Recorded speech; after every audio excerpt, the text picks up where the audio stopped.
Biz News.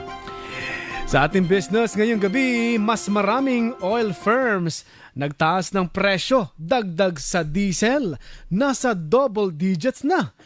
May ulat si Cecil Alabata Cruz. Patuloy ang pagtaas ng presyo ng langis sa bansa matapos magpatupad ng panibagong oil price hike ang ilang kumpanya ngayong Martes.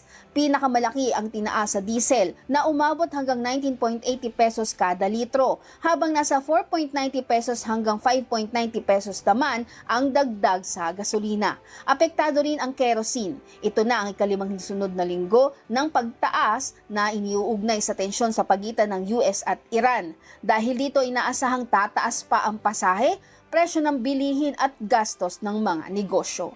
At yan ang ating balita para sa business natin to. Cecil Alabata Cruz, Radyo La Verdad 1350, ang UNTV Radio. Maraming salamat, Cecil Alabata Cruz. Bad news, kapartner Randy. Partner, pababa na. Ano niya, ibabalita niya. Pataas pala.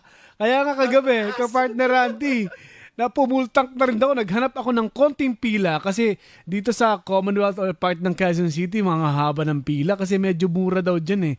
Kaya lang sabi ko, abuti naman ako ng 10 p.m. dyan, 11. Doon na ako sa may part ng Rizal. Kaya kapartner Randy, anong masasabi mo? Nakapag full tank ka na ba kahapon o hinabot ka ngayon? Ay, nakapag full tank na ako nung linggo pa. Aba! Swerte mo, swerte. Pero ganun pa man, napaka-bad news nga kasi marami na mga tsuper o mga jeepney drivers ka partner Randy na naka-diesel, hindi na lumalabas ng iba. Lugi. Correct ka dyan, partner, no? Ang laking kabawasan sa kanilang mga kinikita ang pagtaas talaga ng diesel.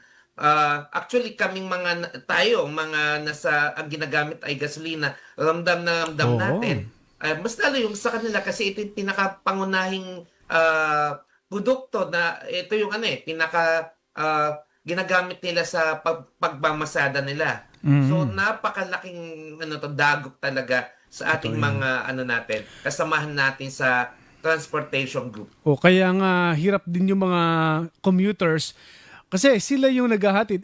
Bumawas yung mga jeepneys tsaka iba pang mga sasakyan ng mga commuter. Kasi lugi. Lalabas sila, wala man lang may uwi sa kapamilya. Wag na lang, maghanap na lang ng ibang trabaho. Ang iba, kapag umuwi na lang ng probinsya. Tama ka dyan.